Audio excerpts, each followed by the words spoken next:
अगर इस लेक्चर से रिलेटेड आपको कोई क्वेरी है तो आप मुझे इन सोशल मीडिया प्लेटफॉर्म में फॉलो कर सकते हैं और फर्दर लेक्चर की अपडेट्स के लिए आप चैनल को सब्सक्राइब कर सकते हैं।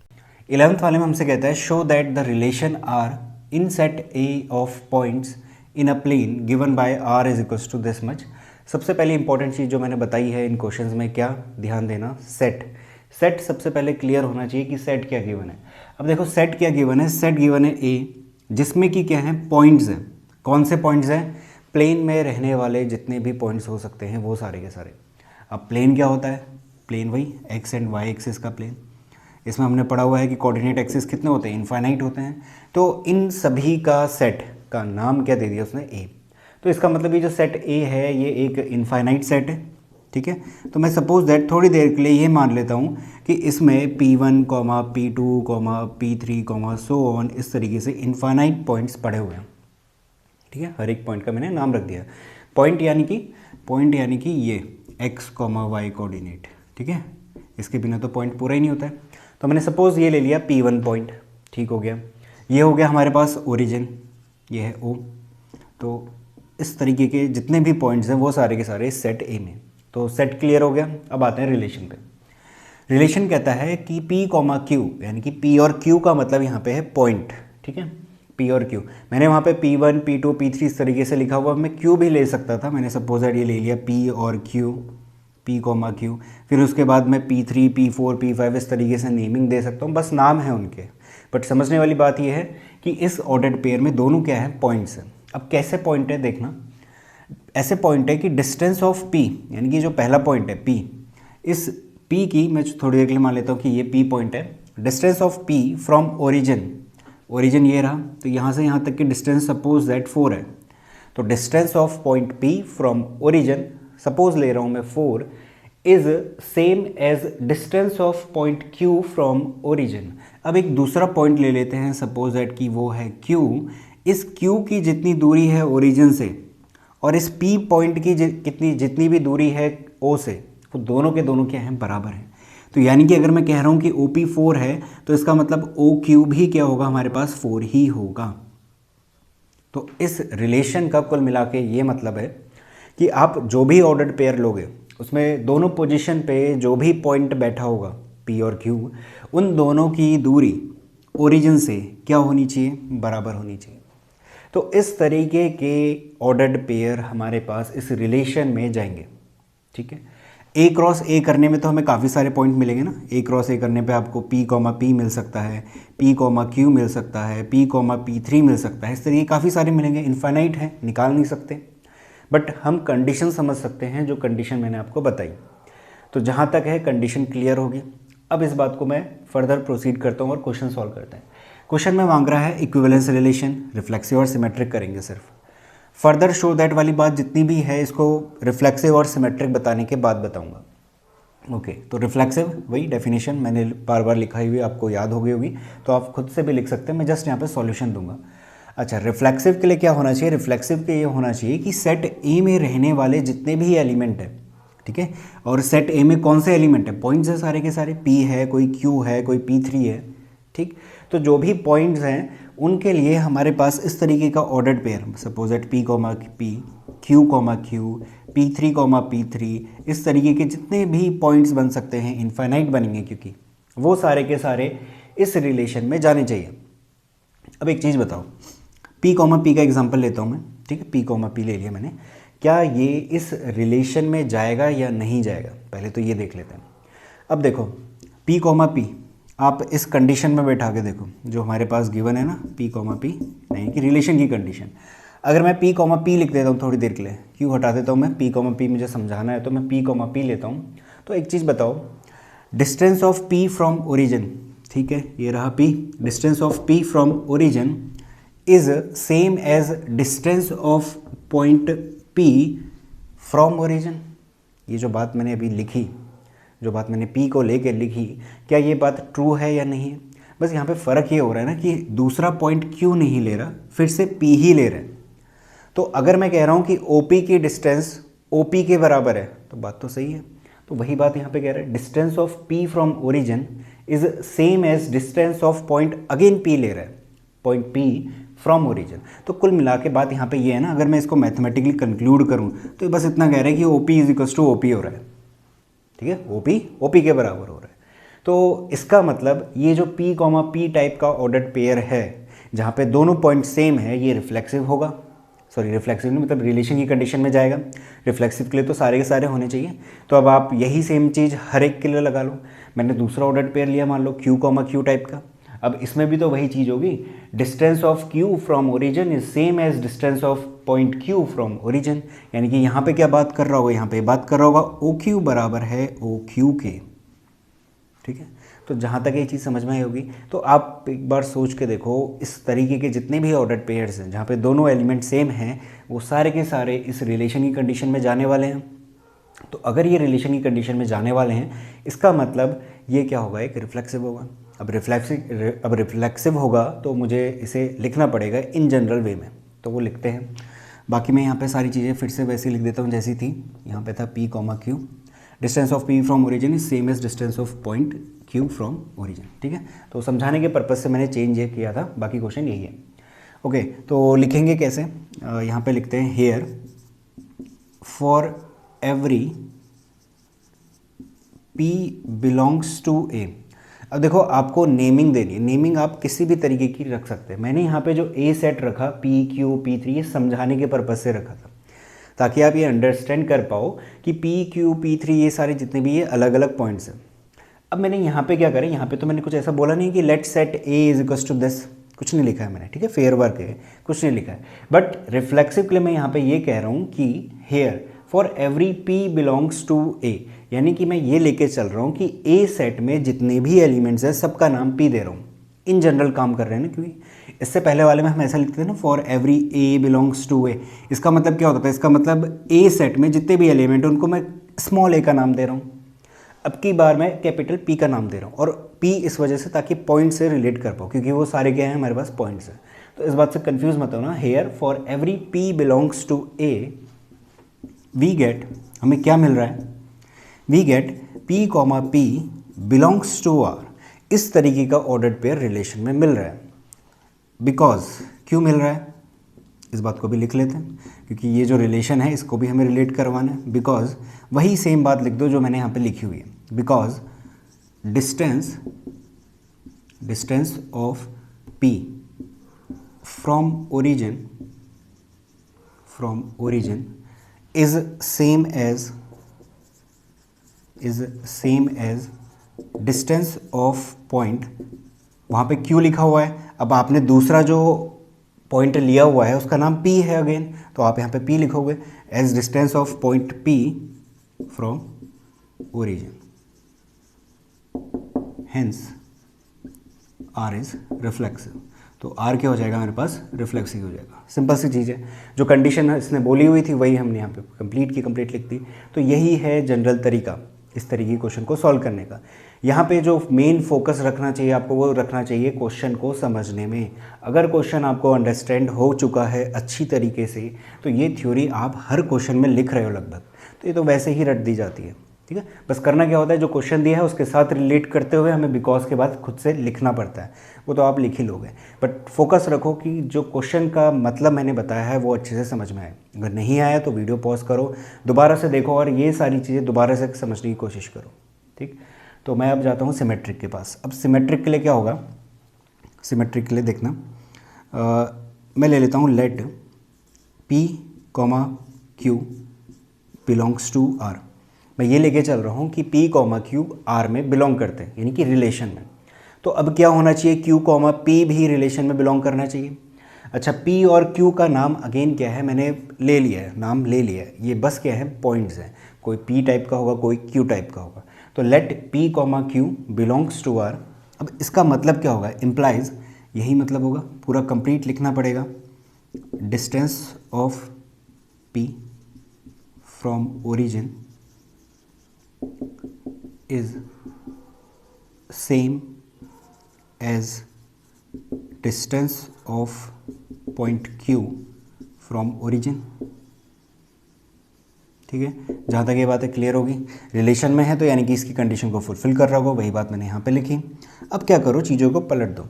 अब मैं कहता हूँ क्या, अच्छा, इस बात को मैं ऐसा भी तो कह सकता हूँ, यहाँ पे क्या कह रहा है, यहाँ पे ये कहना चाह रहा है कि डिस्टेंस ऑफ पी की जो डिस्टेंस है ओरिजिन से वो बराबर है क्यू की ओरिजिन के साथ जो डिस्टेंस है। ठीक है, इस बात को मैं उल्टा भी तो कह सकता हूँ, मैं ऐसा भी कह सकता हूँ क्यू की ओरिजिन के साथ जो डिस्टेंस है वो बराबर है पी की ओरिजिन के साथ जो डिस्टेंस है। तो दोनों बातें सेम है, उसी बात को मुझे यहाँ पे लिखना है। तो मैं लिखूँगा distance of Q from origin is same as distance of point P from origin. बस आपको नाम चेंज करने हैं, P की जगह पे आपको Q रखना है और Q की जगह पे आपको P रखना है। ठीक है, अच्छा, तो ये बात अगर आपने लिख दी तो इसका क्या कंक्लूजन आया, इसका यही तो कंक्लूजन आया कि Q, P टाइप के ऑर्डर्ड पेयर रिलेशन को बिलोंग कर रहे होंगे। तो हम क्या लेके चले थे, हम लेके चले थे कि P, Q R को बिलोंग करता है। क्या मिल गया, Q, P रिलेशन में है, तो इसका मतलब हेंस R इज़ सिमेट्रिक। तो इसका मतलब यही निकला ना, R क्या है हमारे पास, सिमेट्रिक है। और इन्हीं दो बातों को, रिफ्लेक्सिव और सिमेट्रिक वाली बातों को, मैंने आपको डायग्राम में किस तरीके से हो रहा होगा वो भी बता दिया। ठीक है, तो आई होप ये वाली चीज़ आपको समझ में आ चुकी होगी। तो ये एक ऐसा क्वेश्चन है ना, इसके बाद जितने भी क्वेश्चन होते हैं लगभग एनसीईआरटी में, वो थोड़ा विजुअलाइज करने वाले, यानी कि आपको सामने दिख जाएगा कि ये बोलना क्या चाह रहे हैं। तो पहले मैं वही बना देता हूँ।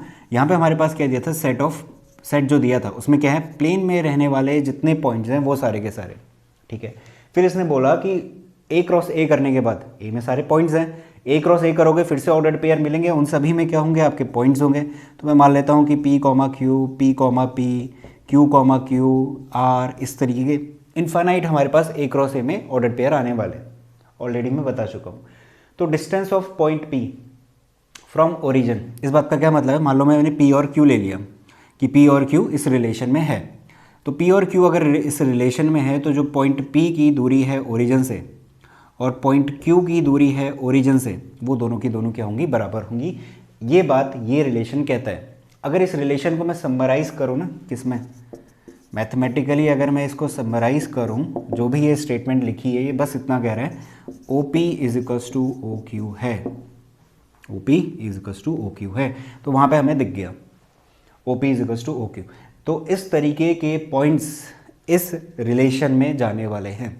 ठीक है, क्वेश्चन सॉल्व करते हैं। ट्रांजिटिव की जो कंडीशन है पहले वो लगा देता हूँ मैं, कंप्लीट आंसर निकाल लेते हैं, उसके बाद ट्रांजिटिविटी क्या कहती है उस बात को भी हम विजुअलाइज कर लेंगे। तो लेट कह लेता हूँ कि P, Q belongs to R है, तो कुछ और लेना पड़ेगा क्योंकि फिर R जचेगा नहीं। मैं ले लेता हूँ P1, P2। ठीक है, पॉइंट्स ही हैं, हम नेम चेंज कर सकते हैं। P1, P2 रिलेशन में हमसे P और Q के टर्म्स में बात कर रहे हैं, तो उस बात से फ़र्क नहीं पड़ता, हम P1, P2 लेते हैं। इसका मतलब क्या होगा, इट इम्प्लाइज, ये जो सिंपल सी बात है इसको लिख दो, क्या है, distance of P1 from origin is same as distance of point P2 from origin. ठीक है, यहाँ पे भी मैं चेंज कर रहा हूँ, P1 कह देता हूँ, P2 कह देता हूँ, OP1 is equals to OP2। यहाँ पे भी Q को हटा के मैं P1 नाम दे रहा हूँ, सॉरी P2, और ये P1। तो बात वही है, यहाँ से इसको और फर्दर लिखना है तो मैं ये लिख सकता हूँ mathematically, OP1 is equals to रहेगा OP2 के बराबर। यहाँ पे उसने स्टेटमेंट की फॉर्म में दिया, यहाँ पे मैंने मैथमेटिकली लिख लिया। ठीक है, इसी को मैं 1 मार्क कर देता। थोड़ा अगर सिंप्लीफाइड फॉर्म में लिखें तो कंक्लूजन निकालने में आसानी रहेगी, इस वजह से लिखा है। ठीक है, एंड लगा के मैं कहता हूँ कि P2, P3 भी इस रिलेशन में है। इसका मतलब क्या होगा, इसका मतलब ये होगा distance of P2 from origin, ये सारी लाइन यहीं से लिखनी है रिलेशन से, from origin is same as distance of P1 from origin. Sorry, यहाँ पे हम पॉइंट P3 लेके चले थे, P3 फ्रॉम ओरिजिन। तो ये हमारी रिलेशन जो है वो कहते हैं। ठीक है, तो इसको अगर सिंप्लीफाई फॉर्म में और लिखूँ तो यही तो है, OP2 इक्वल रहेगा OP3 के। एक और P3 बना देता हूँ मैं यहाँ पे, ये रहा P3, तो ये कहना चाह रहा है कि distance of P2 from origin is same as distance of P3 from origin. इस बात को मैं OP2 is equals to OP3 लिख सकते हैं, बिल्कुल लिख सकते हैं। तो 1 और 2 आ गया। अब देखो सिंपल सी बात है, OP1 बराबर है OP2 के, OP2 बराबर है OP3 के, इसका मतलब OP1 बराबर रहेगा OP3 के। तो इसी बात को लिखने के लिए मैंने यहाँ से चीज़ें हटा दी, वो काम की भी नहीं थी। काम का हमारे पास इतना चीज़ है। ट्रांजिटिव की डेफिनेशन आप खुद लिख सकते हो। तो यहाँ से हम लिखेंगे from 1 and 2 OP1 is equals to कितना, OP3। सही है। इसको फर्दर लिख सकते हो, इट इम्प्लाइज क्या, distance of P1 from origin is same as distance of point P3 from origin. तो वही चीज़ें लिखी हैं जो रिलेशन में हमसे बोल रहा है, उसी रिलेशन को कंप्लीट मैंने यहाँ पे दोबारा लिखा हुआ है। इसका मतलब P1, P3 बिलोंग करने वाला है रिलेशन R को। तो वही सारे स्टेप हैं, वही करने का तरीका है। सिंपल सा जो रिलेशन कहता है वही करते जाओ, और इस बात को मैंने यहाँ पे आपको विजुअलाइज भी करवा दिया। ये जो ट्रांजिटिविटी की कंडीशन है ये कहती है कि अगर इस तरीके का ऑर्डर्ड पेयर यहाँ पे है, P1, P2 R में है, तो उसका मतलब क्या है, OP1 बराबर है OP2 के। ठीक है, मिल गया था। फिर ये कहता है कि P2, P3 अगर इस रिलेशन में है, यानी इस तरीके का ऑर्डर्ड पेयर इस रिलेशन में है, तो OP2 बराबर रहने वाला है OP3 के। तो मिल गया था हमें OP2 बराबर रहने वाला OP3 के। अब इन दोनों से हमने क्या कंक्लूजन निकाला, OP2 दोनों कॉमन है, तो OP1 बराबर रहेगा OP3 के। इसका क्या मतलब हुआ, ये है ना, OP1 बराबर है OP3 के। इसका क्या मतलब हुआ, distance of P1 from origin is same as distance of P3 from origin. इस बात को ऐसा लिखा जा सकता है क्योंकि ऑर्डर्ड पेयर क्या है, इस रिलेशन में है, तभी जाके हम ऐसा लिख पा रहे हैं। तो इसका मतलब P1, P3 belongs to R, hence R is transitive. तो हमने ये प्रूव कर दिया कि ये क्या है, एक ट्रांजिटिव रिलेशन भी है। तो कंप्लीट क्या हो गया, ये इक्विवेलेंस रिलेशन हो गया। इस बात को मैंने यहाँ पे विजुलाइज भी करा दिया। चाहे तो आप फेयर में भी उतार सकते हैं। ठीक है, ये भी हमारे बहुत काम का है, तो इसे नोट करो। तो क्वेश्चन जो दूसरा इसमें पूछ रहा है वो देखते हैं। पहले तो मैं आपको इसको समझाऊंगा जस्ट रफ में जाके, उसके बाद जो भी थ्योरी हमें लिखनी है वो हम लिखेंगे। ठीक है, तो जहाँ तक है रिफ्लेक्सिव और सिमेट्रिक वाला क्लियर था, हमें रिलेशन हम समझ चुके थे, सेट भी मैंने क्लियर करवाया था। अब आगे क्वेश्चन देखते हैं। क्वेश्चन कहता है further show that the set of all points. यहाँ तक की जो भी मीनिंग है वो मैं बताता हूँ पहले। सेट ऑफ ऑल पॉइंट्स यानी कि उन सभी पॉइंट्स का सेट लो और ये शो करो कि वो रिलेटेड रहने वाले। रिलेटेड वर्ड जहाँ पे भी आएगा यानी कि रिलेशन की डिमांड कर रहा है। रिलेशन कहाँ से आएगा, जो क्वेश्चन में ऑलरेडी गिवन है, रिलेटेड टू पॉइंट P। अब किसके साथ रिलेटेड होना चाहिए, पॉइंट P के साथ। अच्छा, उसने यहाँ पे ये बोला है कि जो पॉइंट P है वो 0,0 नहीं हो सकता। यानी कि कहने का मतलब ओरिजिन को छोड़ के आप P कुछ भी ले लो। ठीक है, ओरिजिन को छोड़ के P आप कुछ भी ले लो। तो P यहाँ हो सकता है, यहाँ हो सकता है, यहाँ कहीं पे भी, ओरिजिन के नज़दीक भी हो सकता है। मैं यहाँ पे मान के चलूँगा कि P यहाँ पे, ठीक, बाकी सारे हटा देते हैं। मैं मान के चलूँ कि P यहाँ पे, और इसके लास्ट में मैं कंक्लूड करने वाला हूँ। P is circle passing through P with origin as centre. अब इस पूरी बात को मैं समराइज़ करके बता रहा हूँ। क्वेश्चन का बस इतना मतलब है कि हमें उन सभी पॉइंट्स का सेट ला के दे दो या फिर शो कर दो। शो क्या करना है देखते हैं, जो कि P के साथ रिलेटेड है। किस रिलेशन के साथ, इस रिलेशन के साथ। ठीक है, हमें वो सेट भी देना है और साथ के साथ ये भी शो करना है कि वो सेट अगर हमें मिलता है, वो सारे सेट जो P के साथ रिलेटेड हैं, अगर वो हमें मिलता है तो वो सबके सब मिलके क्या बनाएंगे, एक सर्कल बनाएंगे जो पास हो रहा होगा इस P से, और ओरिजिन उसका क्या रहेगा, सेंटर रहेगा। ठीक है, अब एक चीज़ पहले मैं बता दूं, सर्कल का मतलब होता है बस ये चूड़ी देखी आपने, चूड़ी का जो पोर्शन है गोल, बस उसको सर्कल कहते हैं। आप ये मत समझना कि सर्कल के अंदर ये वाली चीज़ को भी सर्कल कहा जाता है, वो तो डिस्क हो जाती है। सर्कल में सिर्फ ये वाला पोर्शन आता है। आप चूड़ी से एज्यूम कर सकते हैं कि सर्कल क्या होता है। तो हमें वो सर्कल शो करना है। अब देखो इस बात को कैसे करते हैं। मैं सपोज दैट थोड़ी देर के लिए ये मान लेता हूँ कि ये जो सेट की डिमांड हमसे कर रहे हैं ना, उन सभी पॉइंट्स की डिमांड कर रहा है जो P के साथ रिलेटेड है। तो मैं कह देता हूँ कि वो सेट A है। चलिए दूसरा लेते हैं क्योंकि क्वेश्चन में हमारे पास A ऑलरेडी गिवन है, मैं B कह देता हूँ। B सेट है जिसमें कुछ पॉइंट्स रखे हैं, Q1 है, Q2 है, Q3 है, सो ऑन है, ठीक है, इनफाइनाइट है क्योंकि। अब ये सभी पॉइंट्स Q1, Q2, Q3 ये रिलेटेड रहने चाहिए पॉइंट P के साथ। P पॉइंट मैं ये लेके चला हूँ। अब मैं कहता हूँ कि Q1 मान लीजिए यहाँ पे है, Q2 मान लीजिए यहाँ पे है, Q3 मान लीजिए यहाँ पे है। काफ़ी सारे हैं, बस मैं 3 दिखा रहा हूँ। अब एक चीज़ बताना, P और Q1 क्या आपस में रिलेटेड है या नहीं है। देखिए कैसे देखते हैं। Distance of P from origin, मैं लेके देखता हूँ। Distance of P from origin is same as distance of point Q from origin. तो मैं क्या लेके चला हूँ कि ये जो B सेट में जितने भी पॉइंट्स हैं हमारे पास वो सारे के सारे P से रिलेटेड हैं। अब रिलेटेड हैं तो इसका मतलब इसकी जो कंडीशन है उसे फुलफिल करने चाहिए। तो इस बात को मैं ऐसा कह सकता हूँ ना कि OP इक्वल है OQ1 के, क्योंकि distance of point P from origin is same as distance of point Q1 from origin. तो इस बात को अगर मैं कहना चाहूँ तो मैं ऐसा कह सकता हूँ कि P, Q1 टाइप का ऑर्डर्ड पेयर हमारे पास रिलेशन में ज़रूर जाएगा, क्योंकि मैंने B सेट में लिए ही वो एलिमेंट्स हैं जो P से रिलेटेड है। तो P, Q1 रिलेटेड है, तो इसका मतलब मैं अगर मैथमेटिकली लिखना चाहूँ तो मैं ऐसा भी तो लिख सकता हूँ कि OP इक्वल है OQ1 के। दूसरा वाला देखते हैं, Q2 वाला।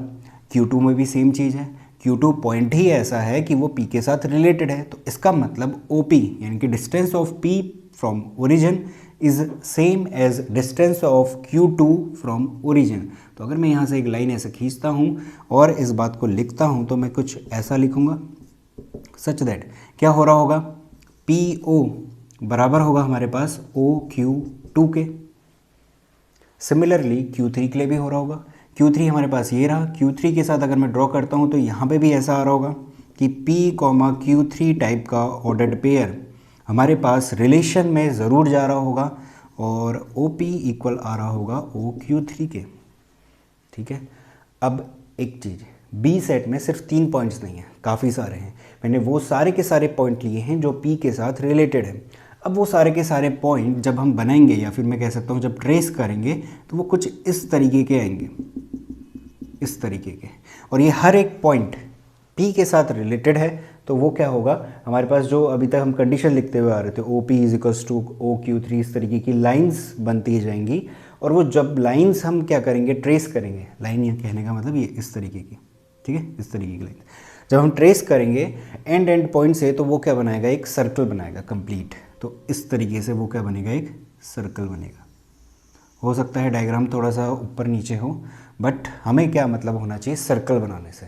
तो हमारे पास क्या बनेगा, एक सर्कल निकल के आएगा। यही हमसे क्वेश्चन कह रहा था, क्या कह रहा था, further show that the set of all points, set हो गया ना ये, of all points that are related to point P, point P के साथ जो हों रिलेटेड। तो Q1, Q2, Q3 इस तरीके के जितने भी पॉइंट्स मैंने यहाँ पे बनाए हुए हैं डॉट डॉट करके, वो सारे के सारे P के साथ क्या है, रिलेटेड है। और P क्या होना चाहिए, 0,0 का नहीं होना चाहिए, ओरिजिन नहीं होना चाहिए। तो मैंने यहाँ पे ले लिया था, ठीक है। वो क्या बना रहा है, इज द सर्कल, एक सर्कल बना रहा है जो पास हो रहा है पॉइंट P से, ठीक। एंड ओरिजिन क्या है उसका, सेंटर है, यानी कि ये वाला।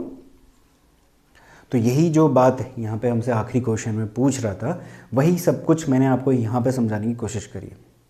अगर आपको इतनी बात समझ में आ रही है तो आप अगर यहाँ पे डायग्राम बना के ये सारी चीज़ें, और लास्ट में भी एक थ्योरी बताने वाला हूँ, अगर इतना भी लिख देते हैं तो आपको पूरे के पूरे मार्क्स मिल जाएंगे, ठीक है। अब देखते हैं थ्योरी में क्या लिखना है। थ्योरी में ये लिखना है, let B is equals to Q1, Q2, Q3, so on be the set of all points that are related to P, then we get our desired diagram of circle having centre at origin, जिसका कि centre कहाँ पे है, origin पे है, centre at origin, and passing through P, और कहाँ से पास हो रहा है, पी से पास हो रहा है, क्योंकि यही सारी कंडीशन यहाँ पे हमसे मांग रहा था, शो करने के लिए कह रहा था, तो वही चीज़ें हमने शो करी हैं यहाँ पे। ठीक है, तो आप अगर ये डायग्राम और लास्ट में इतनी थ्योरी और ये सब कुछ लिख देते हैं तो एग्जामिनर समझ जाएगा कि आपको पूरा का पूरा क्वेश्चन जो है वो अच्छी तरीके से समझ में आया है और आपने पूरा अंडरस्टैंडिंग के साथ इस क्वेश्चन को अटैम्प्ट करा हुआ है। क्योंकि ये सारी चीज़ें जब तक क्लियर नहीं होंगी कि क्या क्वेश्चन डिमांड कर रहा है, हर एक पॉइंट, जैसा कि P does not equals to 0,0 या फिर सर्कल पास होना चाहिए P से, तो ये सब कुछ ट्रेस करना आना चाहिए। जब तक ये नहीं होगा यहाँ पे आप कंक्लूड नहीं कर पाओगे। तो वही चीज़ें हैं, आपको अंडरस्टैंड करना है क्वेश्चन। आप जैसे ही अंडरस्टैंड करोगे थ्योरी लिखनी बेहद आसान है। ठीक है, तो इस क्वेश्चन को नोट करो, इसके बाद हम नेक्स्ट क्वेश्चन देखते हैं।